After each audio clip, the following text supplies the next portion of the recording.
Really, the overall performance really is fantastic.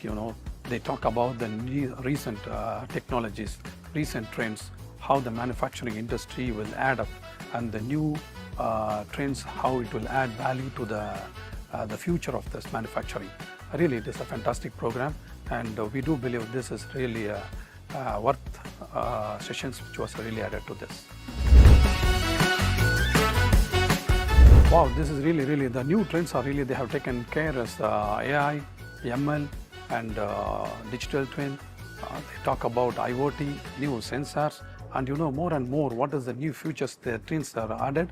They have given a new future about it, and really it will help us in implementing the new future of the manufacturing, and the new trends really add value to the manufacturing people in terms of production, in terms of quality, in terms of cost savings.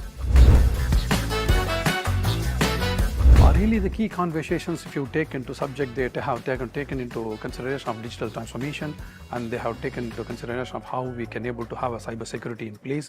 These are the most key factors what I notice as key factors they have considered it, because these are the value-added things to the manufacturing industry currently in the situation as a digital transformation and cybersecurity is concerned.